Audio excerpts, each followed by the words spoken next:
For the past 20 years, Malawi has been benefiting from U.S. President's emergency plan for AIDS relief. This is a program that focuses on HIV/AIDS response.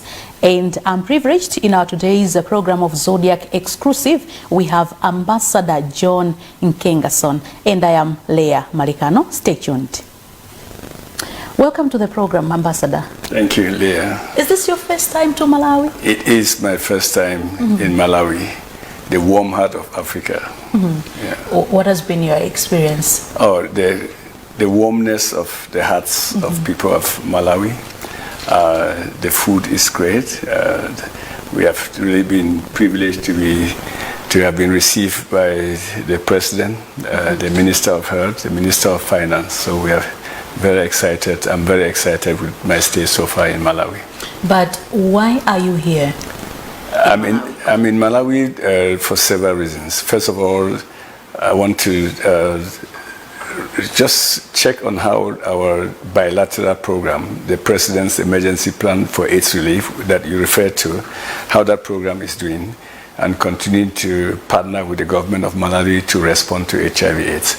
I'm also here as part of the board, the governing board of the Global Fund, which is a fund that was set up about 22 years ago to fight HIV, tuberculosis, and malaria.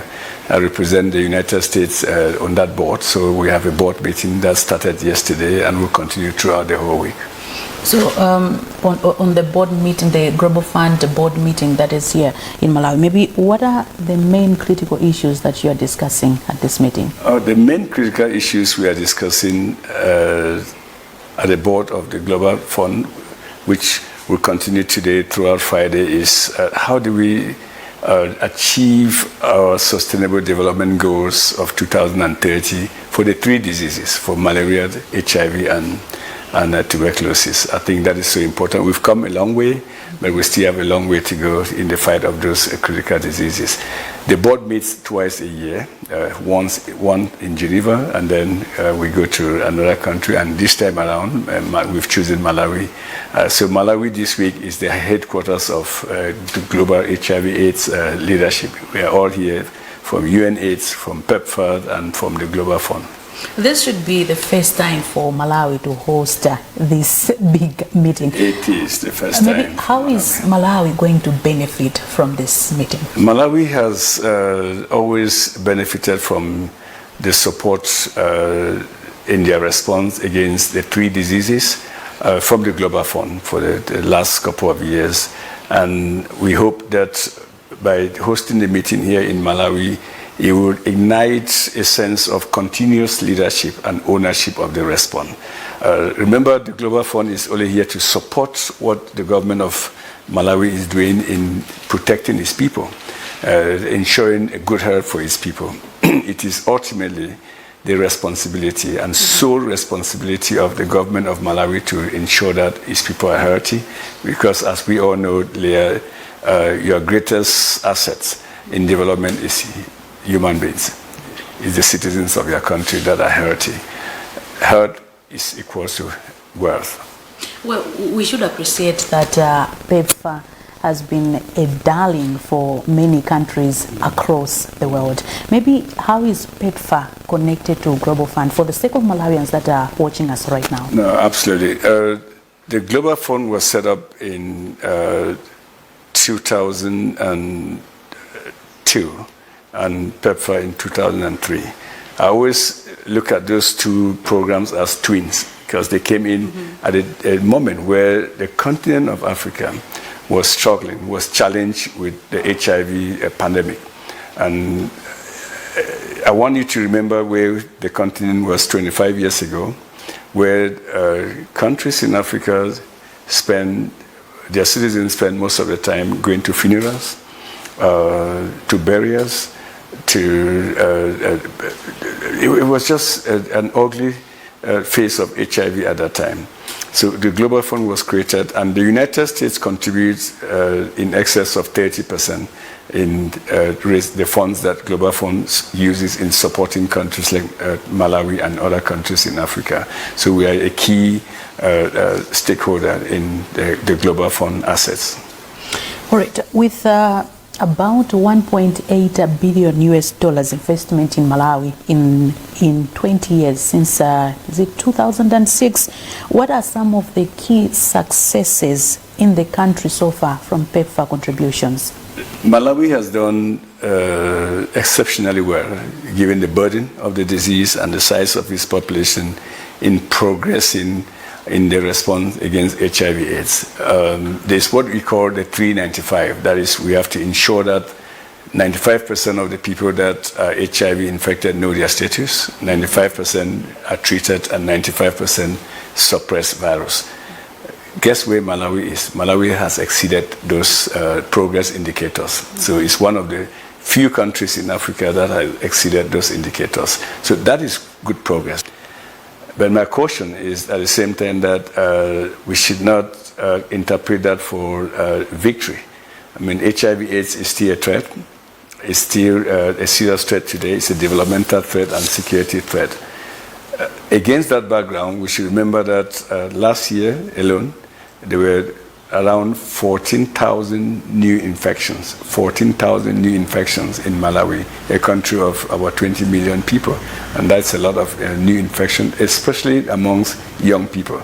And as we celebrate that progress, we should also turn our attention to strategies that will allow us to reduce the rate of those 14,000 new infections mainly amongst young people in Malawi. And remember, there's no cure for HIV. There's no vaccine for HIV. So we treat people, we suppress their viral loads or the burden of virus so that they do not transmit and they live healthy lives. So that requires a commitment that the government and leadership, that the government of Malawi will maintain those patients on people on treatment, because they are not patients anymore. They are people just living with HIV/AIDS, and they are contributing significantly in the development of the economy of Malawi. Actually, I was about to ask you that Malawi is one of the countries which has achieved 95. What does this mean to you? Well, it means to me that they are making progress. As I've said severally, we should not confuse progress with success. We are not yet there. So HIV is not a disease of the past, it's a disease of today. And the gains we've made in Malawi are very fragile.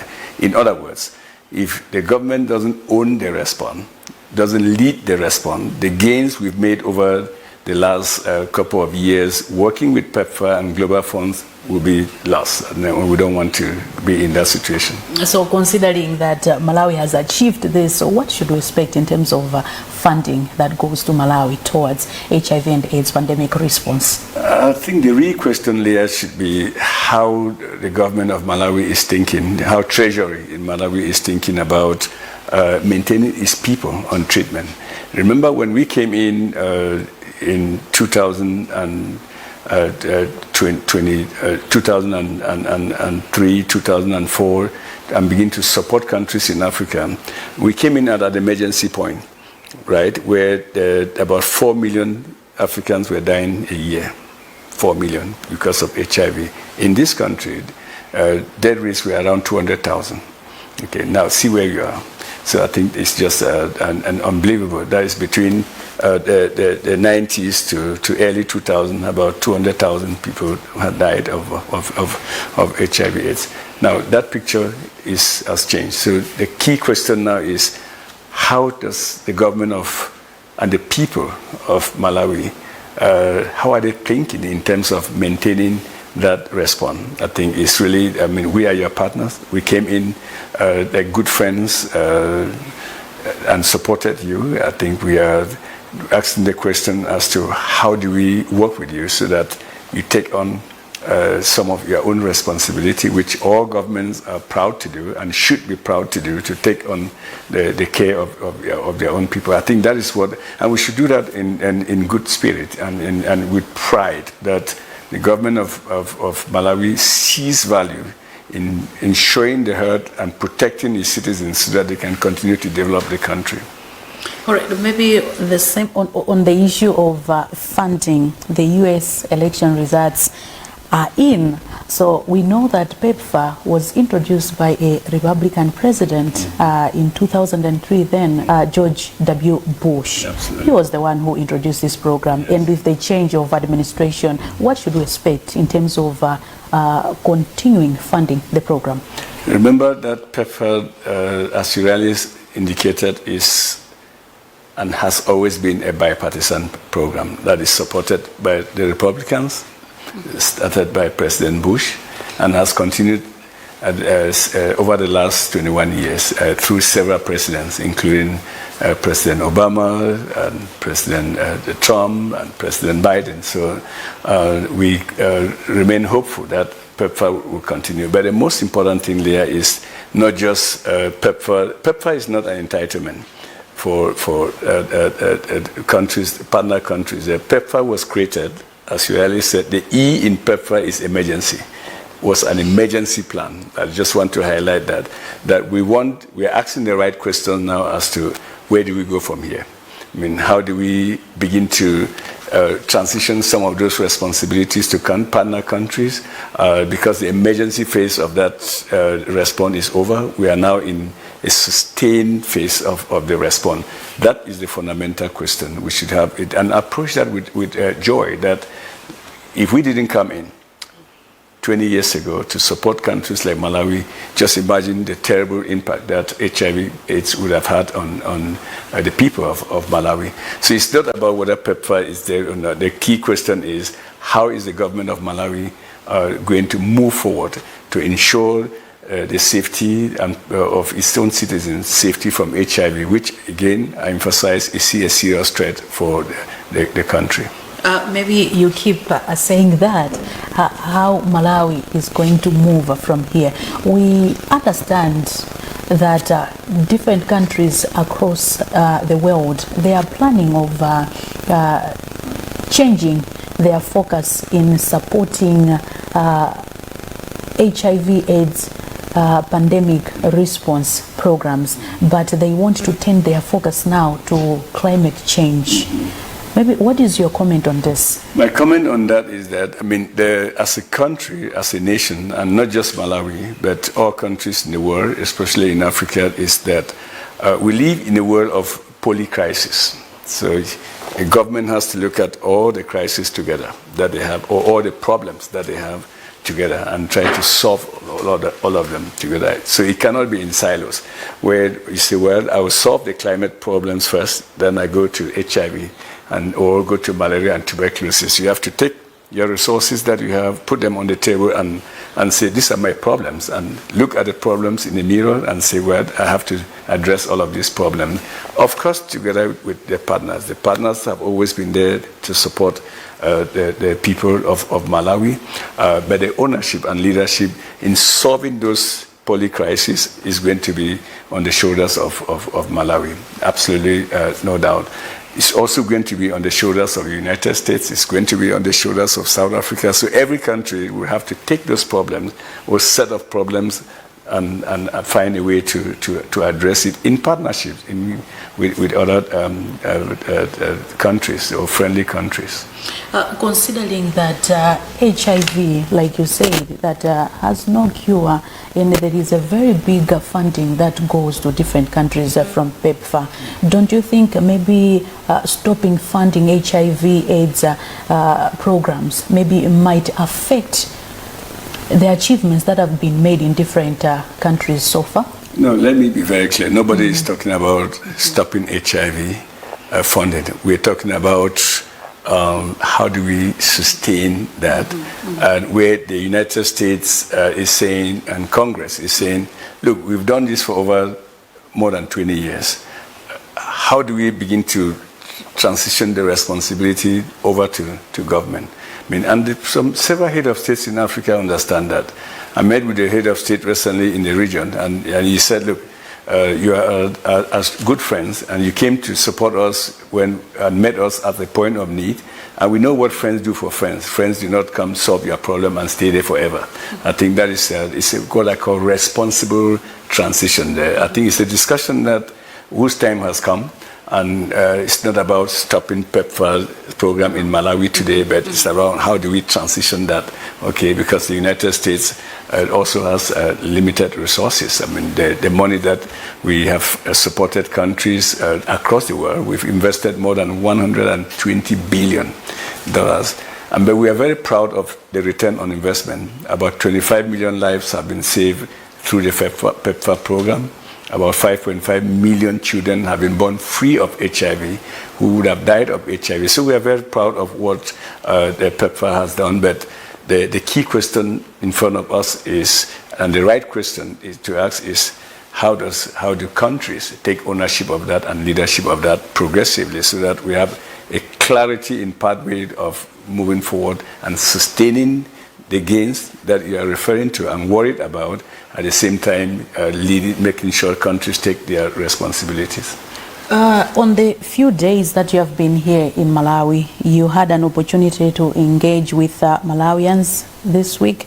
And during your leadership, of course, how would you describe the partnership with the government and civil society in fighting HIV in the country? The partnership with government and civil society has to continually be strengthened. And that's the only way that you've obtained the results that you are proud of, right? Your 395 results have been achieved because of strong partnership with government, your partners, and the civil society. We continue to encourage that dialogue.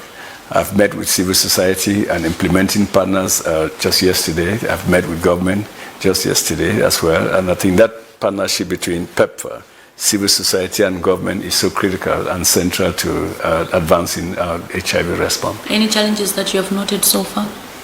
There always be challenges. I mean, if HIV, the response to HIV was easy, it would have been long time ago, we would have defeated HIV. So the challenge is, again, maintaining that the HIV response, especially amongst young people. Especially the rates of the new infections that are described, the 4,300 infections are mostly occurring amongst young people. They are also occurring amongst key populations, i.e. young people who have sex, men who have sex with men, and females, commercial sex workers, and others. So again, the government has to look at all of that and design a program that responds to that with the support of its partners, i.e. the Global Fund and PEPFAR. Is the Global Health Security Bureau, where PEPFAR is housed, or funders in the US, concerned about abuse of funding due to challenges with corruption in Malawi? We have always been very clear that our funding has to be efficient, has to be used in a very transparent way, and has to ensure that there's good governance and shows impact.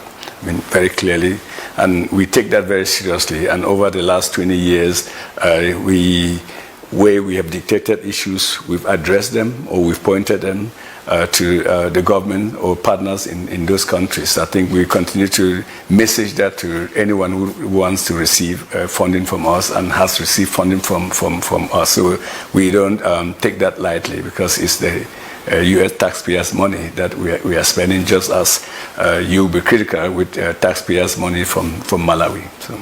We understand that Malawi has now paid $1 million to Global Fund, which they did pledge, and now they have paid 100% of that amount to Global Fund. What is your reaction on this? My first reaction is to congratulate the government of Malawi for expressing its solidarity in contributing $1 million as part of the Global Fund replenishment. And I would like to encourage all countries in Africa to do the same, because Global Fund is a true expression of global solidarity in global health. Global health is always about solidarity.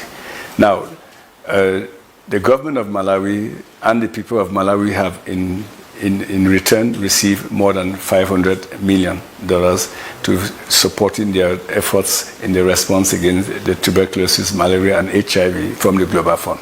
And so if this was an investment case, I would say that $1 million has given you a lot of return of investment with over 500 million grants that have been given to the government of Malawi. Well, as much as we really appreciate that it's a good gesture for Malawi to make such a commitment, do you think that this is significant or this is very crucial considering that Malawi maybe is struggling economically? No, it's important that we all contribute in the replenishment.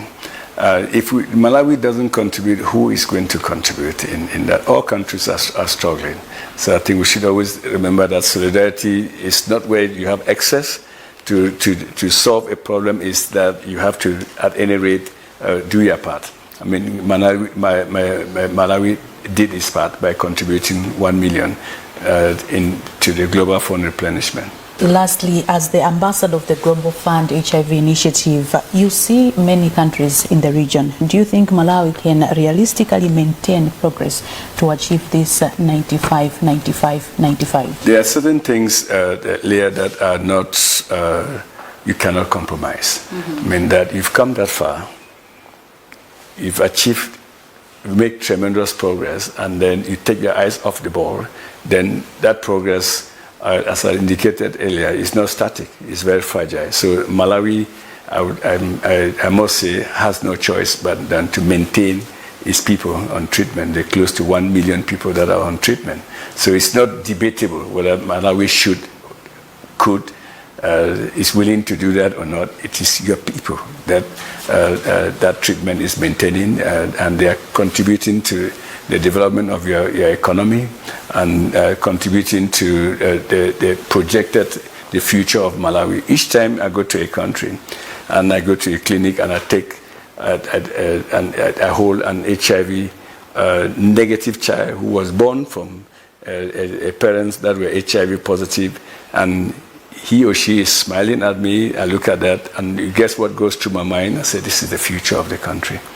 This is without that child, born free of HIV, who could have died of HIV, you will not have a future of the country. So that is how important the fight against HIV/AIDS is for Malawi. As we are talking of countries maybe moving from funding more to HIV and AIDS response programs, moving to maybe issues of climate change, what message can you give to Malawi as we are in this fight of HIV?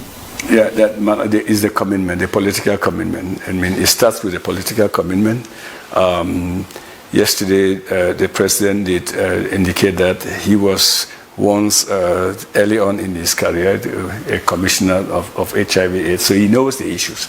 I mean, that he's dealing with. He knows how ugly HIV/AIDS was. So again, it's not. We should not try to rank issues like climate change is first, then the HIV/AIDS response. As I've said earlier, you have to take those issues together and look at ways that you can efficiently manage the limited resources that you have, but apply those resources in solving all those problems, of course, with support from your partners. They have always been there for the past 60 years since Malawi became independent. The partners have always been there, but the leadership and ownership of that must always come from the people of Malawi and the government of Malawi. Moving forward, what are you expecting from Malawi in the fight against HIV? I'm expecting Malawi to maintain the number of people that are on treatment, let them stay. Remember, there's no vaccine, there's no cure for HIV.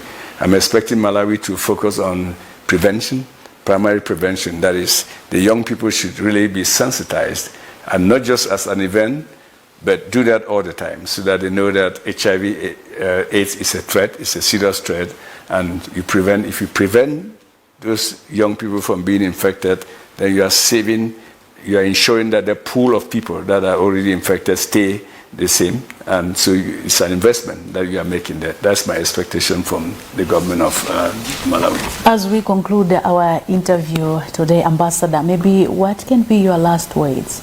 My last words to Malawi is leadership and ownership of this response. We've come a long way, and this is not time to relent, and this is not time to declare victory. We are not yet. I mean, we should not confuse progress with victory. I've said that over and over during my stay here. Do not confuse progress with victory. We are not yet about to declare victory. in the fight against HIV/AIDS. So let's stay focused on the problem.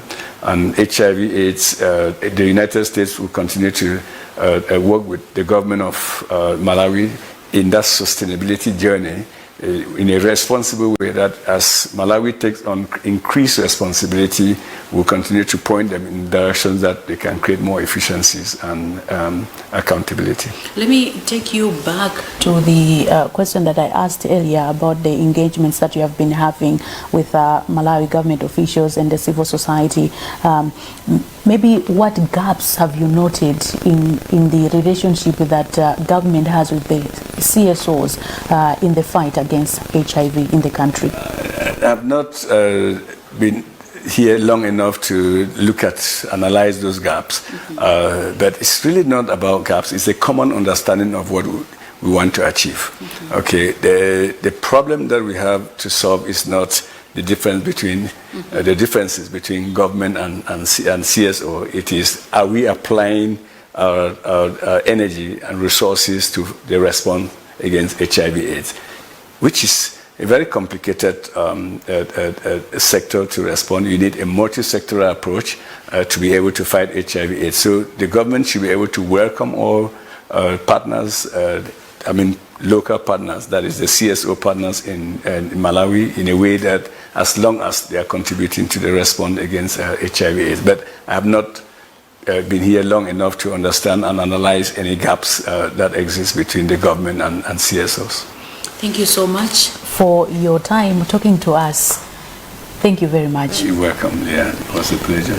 This is also how we conclude our program, Zodiac Exclusive. We had time to chat with Ambassador John NKENGASONG, Global AIDS Coordinator. My name is Leah Malikano. Continue watching Zodiac.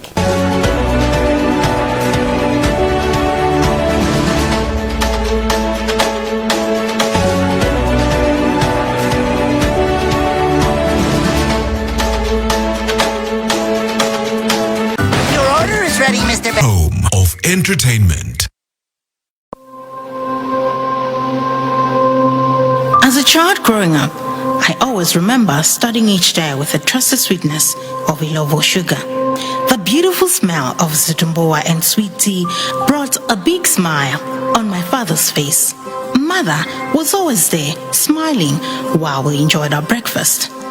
At every family gathering, everyone was happy when Mother brought out her secret weapon, the Ilovo sugar pack, because we all knew that the mandasi, zigumoyoyo, toba, and many other delicious foods she prepared would create lasting memories.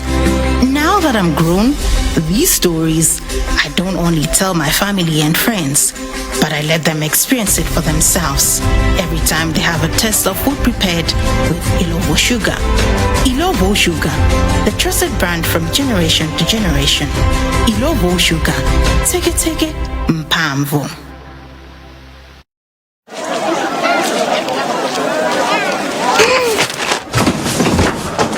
Do your gums hurt? Yeah. Does your toothpaste contain sage, eucalyptus, myrrh, chamomile? All that in one toothpaste? Yes, try Colgate Herbal. Colgate Herbal contains nature's best herbs and Colgate's fluoride technology to give you strong teeth and healthy gums. Ah, Colgate Herbal. Let's go.